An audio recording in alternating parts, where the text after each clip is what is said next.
Okay, let's dive in. Corporate tax returns. Just hearing that phrase can make you feel a bit, well, tense, right? Piles of forms, maybe confusing rules, and definitely that pressure to get everything spot on. Oh, absolutely. It's a big one for a lot of businesses. We're talking about Form 1120, the U.S. corporation income tax return. For C Corp especially, this is a major annual task. It's basically how you report your whole financial year to the IRS, income, expenses, the whole shebang. And for this deep dive, we've got some solid sources, a really comprehensive guide to Form 1120, plus we're looking at parts of the actual 2024 form. So our mission today, let's try to unpack this thing. What is Form 1120 really? Who has to file it? What do you need before you even start? And we'll walk through the key pieces so hopefully you feel a bit more clued in, maybe even confident about this whole process. Yeah, think of it as a roadmap, maybe a shortcut through what can feel like a maze. So first things first, what exactly is Form 1120? And maybe more importantly, who needs to file it? Right, let's start there. What's the core function of this form? At its heart, it's the annual return for C corporations. They use it to report all their income, figure out their deductions, calculate their tax liability, and report that to the IRS. Simple as that, conceptually at least. And who specifically is captured under that C Corp umbrella? Who has to file this? Well, primarily, it's any domestic corporation organized under state law as a C Corp.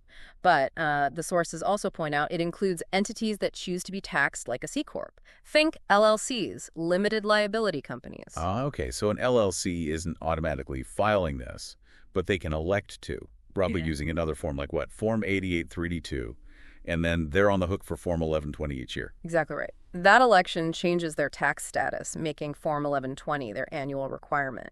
You see this form used by, well, all sorts of big publicly traded companies, sure, but also private companies, insurance companies, certain banks. The key is that C Corp tax structure. Okay, but what about the ones that don't use 1120? Because that trips people up, doesn't it? It really does. Big point of confusion. So S corporations, they use Form 1120S partnerships. That's Form 1065. And if you're just running your business as a sole proprietor, that info goes on Schedule C with your personal 1040.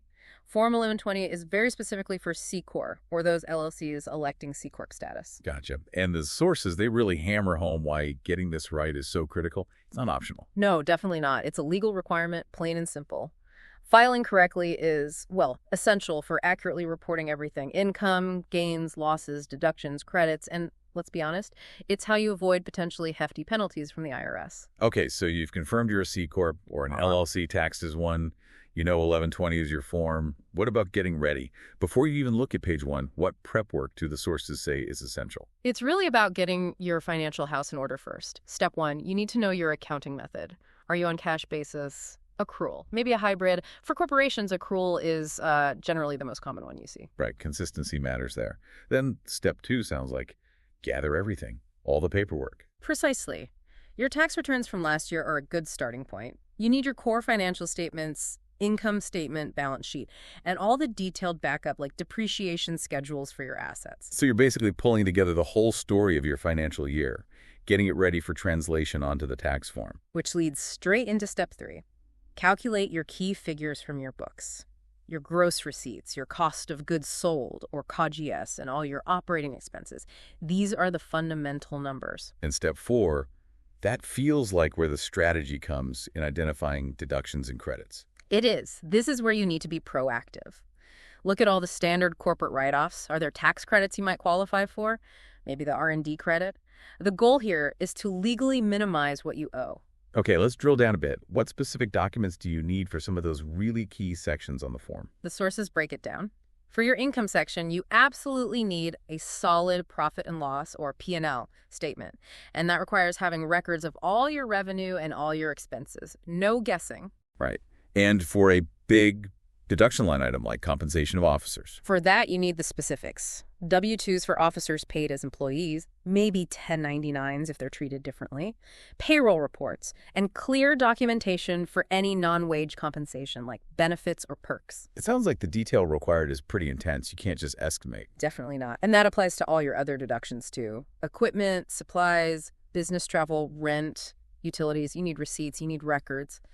The sources make a special point about tracking meals and entertainment carefully. The IRS rules there are let's just say specific, with limits on what you can deduct. They really watch that one. Makes sense. They want to ensure business is business and personal is personal. You also mentioned needing balance sheet and cap table info ready. Yes. The balance sheet data feeds into Schedule L on the return, so you need documentation for all your assets, liabilities, and equity. And your cap table helps verify ownership details, which pops up elsewhere on the form. And retained earnings. That sounds like it connects things. It does. It connects right back to the balance sheet. The calculation, based on the sources, is pretty straightforward. Take last year's ending retained earnings, add this year's net profit or loss from your P&L, and then subtract any dividends you paid out to shareholders. That result has to match what's shown on Schedule L. They also mentioned that, bigger or more complex companies might need extra schedules, like Schedule M3, to bridge the gap between their book income and their tax income. Okay, preparation done. Docs gathered, numbers calculated. Now you're actually facing Form 1120 itself. Looking at the 2024 excerpt, it's clear it's not just one page. There are supporting schedules involved. Lots of them. But page 1 is kind of the master summary, where the main calculation flows. It starts, logically enough, with basic information. Name, address, that all-important employer identification number, the EIN. You absolutely need one to file. It asks for your incorporation date, too, which helps set your tax year and your total assets at year end. That asset figure, by the way, can be important, right? It can trigger requirements for other schedules. That's right. It can determine if you need to fill out Schedules L, M1, and M2, for example. Page 1 also has those checkboxes up front. Are you filing a consolidated return for a group? That needs Form 851. Is this your first return? Your last one? Did your name or address change? And there's that box for attaching Schedule M3 if needed. Then we hit the core. Income, lines 1 through 11. Line 1A is gross receipts or sales, essentially. Your top line robs you from operations. Subtract returns and allowances on 1B, you get net sales on 1C. From that net sales figure, you subtract your cost of goods sold on line 2. Now, that KS number doesn't just appear. It comes from a whole separate form, Form 1125A, where you detail your inventory, purchases, labor costs, etc. The result of that subtraction is your gross profit on line 3. So that's profit before other income and operating expenses. Lines 4 through 10 then add in other income streams, dividends you received, detailed on Schedule C, interest income, rent, royalties, any net capital gains, which come from Schedule D, gains or losses from selling business assets, calculated on Form 4797, and finally, a line for any other income. Add all those up, gross profit plus all other income, and you land on total income, line 11. Okay, now the section everyone pays close attention to, deductions, lines 12 through 27. Oh. This is where you subtract your costs of doing business. Exactly. Line 12 is compensation of officers again. That figure comes from another form, 1125E. Line 13 covers salaries and wages for everyone else, but importantly, it's less any employment tax credits you might be claiming. And then it's a list of common business expenses, repairs, bad debts you couldn't collect, rent paid, taxes and licenses, interest expense, charitable contributions, advertising costs, pension or profit-sharing plan contributions, employee benefits programs. Right. Plus depreciation on line 20, which has its own form, Form 4562, and depletion on line 21. There are also lines for more specific things, like the energy-efficient commercial buildings deduction on line 25, that links to Form 7205, and a catch-all line 26 for any other deductions allowed. Sum all those up, and you get total deductions on line 27. Which sets you up for the really crucial calculation. Taxable income, lines 28 through 30. You take your total income from line 11, subtract your total deductions from line 27, and that gives you taxable income before a couple of special items. And those special items are? Line 29A is for the net operating loss NOL deduction, if you have NOLs carrying forward from prior years. Line 29B is for special deductions, which are detailed over on Schedule C, things like the dividends received deduction. Subtract those, and boom. Line 30 is your final taxable income. That's the number your tax is based on. Okay, the bottom part of page 1 then takes that taxable income and figures out the actual tax, credits, payments, and the bottom line, what you owe or what you get back. Exactly. Line 31 is total tax. That number actually comes from Schedule J. Another schedule doing the heavy lifting. What happens on Schedule J? Schedule J is where you apply the corporate tax rate currently, a flat rate, but you check the instructions to your taxable income from line 30. You also add any additional taxes, like maybe alternative minimum tax, if applicable, though that's calculated elsewhere. Then you subtract your tax credits, things like the foreign tax credit, which requires Form 1118. It's also where you total up your estimated tax payments you made during the year and any overpayment you credited from last year's return. Okay, so all those payments and credits get totaled up and put back on page 1, line 33. Correct. And line 34 is where you'd report any penalty if you underpaid your estimated taxes throughout the year. Then lines 35 and 36 do the final math. Compare your total tax plus penalties to your total payments and credits. Line 35 shows the amount owed, if any. Line 36 shows the overpayment if you paid too much. And if you did overpay, line 37 gives you the choice. Apply it to next year's estimated tax or get a refund now. And critically, the signature block at the bottom needs an authorized officer's signature. Absolutely essential. Can't forget that. So page 1 provides the flow, but as we've seen, the schedules provide the substance. We mentioned Schedule C for dividends and special deductions, and Schedule J for the tax math. Schedule K seemed like a big info dump. Lots of questions about the company itself. It really is. It asks you to confirm your accounting method, state your main business activity code, but then it gets into ownership structure, really important stuff. Like, does any foreign person or entity own 25% or more? That could trigger Form 5472 reporting. Does the corporation own 20% or 50% or more of another corporation? That flags potential controlled group issues or consolidated return requirements. Why does the IRS care so much about those ownership links? It's about transparency and making sure income and expenses are allocated correctly, especially across borders or between related companies. Foreign ownership brings in rules about transfer pricing to prevent shifting profits unfairly. Owning significant stakes in other companies means your tax picture might be linked to theirs. Schedule K is the IRS's way of identifying these potentially complex situations early on. Schedule K also asks about things that sound pretty technical, like uncertain tax positions, UTP, and base erosion minimum tax, BEAT. Yeah, those are generally aimed at larger corporations. UTP relates to tax positions taken on the return that might not meet a certain threshold of certainty under tax law. BEAT is an anti-abuse tax targeting large multinational corporations shifting profits out of the U.S. Schedule K asks screening questions to see if you even need to think about filing the detailed forms, like Schedule UTP or Form 8991. It also mentions a minimus safe harbor election on Schedule K, which is good news. It can simplify things for smaller core below certain financial thresholds. Okay, moving through the schedule. Schedule L, that's the balance sheet, right? Assets, liabilities, equity. Exactly. Schedule L shows your company's balance sheet based on your accounting books, comparing the beginning of the tax year to the end of the tax year. Assets on one side, liabilities, and equity on the other. And remember that threshold the sources mentioned. If your total receipts and your total assets are both under $250,000 for the year, you might be off the hook for completing Schedule L, and also M1 and M2. That's a big simplification for genuinely small corporations. That's a key point. Yeah. But if you do have to file Schedule L, then you likely need M1 and M2 as well. But what's the deal with Schedule M1? M1 is super important. It's the bridge, the reconciliation between the net income or loss you reported on your financial statements, your books, and the taxable income figure you calculated before special deductions on Form 1120, line 28. Why would those two income numbers be different? Isn't it the same business? It is, but the rules for financial accounting, like GAAP, aren't always the same as the rules for tax accounting. M1 explains those differences. For instance, the federal income tax you record as an expense on your books. Not deductible for tax purposes, so you add it back on M1. Interest income from municipal bonds might be on your books, but it's tax exempt, so you subtract it on M1. Depreciation is a classic one, often calculated differently for book purposes versus tax purposes.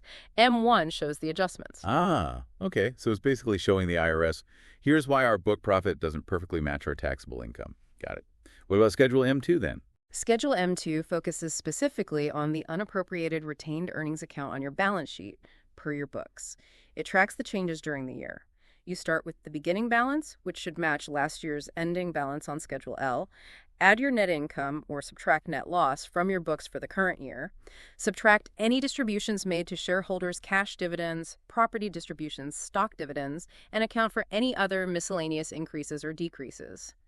The final number is your ending retained earnings balance, which must tie back to the figure shown on the year-end Schedule L. So M1 links book income to tax income, and M2 explains the change in retained earnings on the books, tying back to the balance sheet. And we mentioned other supporting forms too. Right, depending on what you did during the year. Form 1125A for COG-S 1125E for officer comp. Those are pretty standard.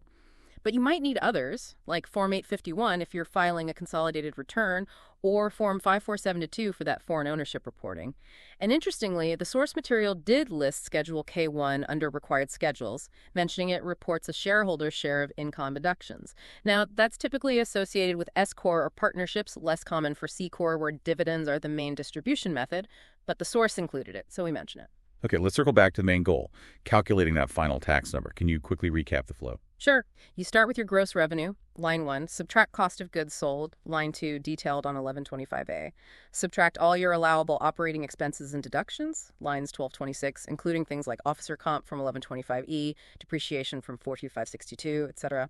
Adjust for net operating losses and special deductions, line 29, detailed on Schedule C. And that gets you to taxable income on line 30. Correct. And all along the way, the idea is accurate reporting, but also making sure you claim every legitimate deduction and credit you're entitled to. That's Section 179 expensing for assets, standard business costs, NOL carryovers, maybe foreign tax credits, the research credit if applicable. Just remember those limitations on things like meals. So you take that final taxable income number, apply the corporate tax rate. Yep. Calculate that on Schedule J. Schedule J is also where you add any other taxes, subtract your credits, and account for all the estimated tax payments you've already made during the year, plus any prior year overpayment you applied. That final calculation from Schedule J flows back to page 1, lines 31 through 37, telling you if you have tax due or an overpayment. Okay, the forms are done, the numbers are crunched. How do you actually get this package to the IRS? What are the options? Generally, you've got two main routes. E-filing electronically, which is strongly preferred by the IRS and usually required for larger entities, or sending it via traditional mail. And the sources mention different ways to actually prepare the return, too. That's right. Depending on eligibility, you might be able to use IRS Free File. Or, more commonly for businesses, you might use commercial tax software. TurboTax Business was mentioned as an example that guides you through it. Or, especially if things get complicated, or maybe you just want that extra layer of certainty. Hiring a tax professional is often a really good idea. A CPA, an enrolled agent, someone who does this day in, day out. Yes, it costs money, but their expertise can save you headaches, help ensure accuracy, and potentially find deductions or credits you might have missed. The sources kind of weigh that cost against the potential benefit of reducing errors or stress. Makes sense. Deadlines, always critical with taxes. What are they for Form 1120? Key dates. If you e-file, which most do, the deadline is usually the 15th day of the third month after your fiscal year ends. So for a calendar year-end company, that's March 15th. If you mail it, you get a bit longer, typically the 15th day of the fourth month, so April 15th for calendar year filers. E-filing is generally faster and can catch simple errors. What happens if you just can't make that deadline? Is there an extension? Yes, there is. You can file Form 7004, Application for Automatic Extension of Time to File. That typically gives you an automatic 6-month extension to file the return. But, and this is a huge but, it's only an extension to file the paperwork, not an extension to pay the tax you owe. You still need to estimate your tax liability and pay that amount by the original deadline, March 15th or April 15th for calendar year, to avoid penalties and interest. Okay, so Form 7004 buys you time for the forms, not for the payment. Yeah. Good distinction. Any last tips before hitting send or dropping it in the mail? Just the basics, but they're crucial. Double check everything, EIN, name, address, make sure it's consistent everywhere. Sign and date the return an authorized officer needs to sign. And please, keep complete copies of the filed return and all your supporting documents. You'll want those. Speaking of keeping things, after you file, you're not totally done, are you? What about post-filing? Right. Record retention is key. The sources emphasize keeping detailed records supporting everything on your return for at least 3 years. Why? Audits. If the IRS selects your return for examination, you'll need that backup. And if that dreaded IRS notice does arrive in the mail? First step, don't panic, but don't ignore it either. Read it carefully, understand what they're asking for, and respond promptly with the requested information. This is definitely another area where having a tax professional involved can be really helpful. What if you realize you made a mistake after filing? Can you fix it? Yes, you can. You'd file an amended return using Form 1120-X. Common reasons are finding math errors, discovering deductions or credits you missed, needing to make changes based on an IRS audit outcome, or maybe carrying back a net operating loss. There's a time limit, though. Generally, you have to file the 1120-X within 3 years from the date you filed the original return, or within 2 years from the date you paid the tax, whichever is later. Just be aware, amending could mean you owe more tax, plus interest and potentially penalties. One last thing the guide mentioned, deferred tax assets and liabilities. Can you give us the quick version of what those are about? Sure, they basically come from those book tax differences we talked about, the ones reconciled on Schedule M1. Because book rules and tax rules differ, sometimes you recognize income or expenses in different years for book versus tax. Deferred tax assets and liabilities represent the future tax effects of these temporary differences. A deferred tax asset suggests you'll pay less tax in the future because of current differences. A deferred tax liability suggests you'll pay more tax later. They're important accounting concepts that help match tax expense to book income over time. Wow. Okay, we have definitely taken a deep dive into the world of IRS Form 1120. It's clearly a complex form, no doubt about it, but absolutely fundamental for corporations. Absolutely. Filing it and filing it accurately is just part of the legal landscape for C Corp and those electing that status.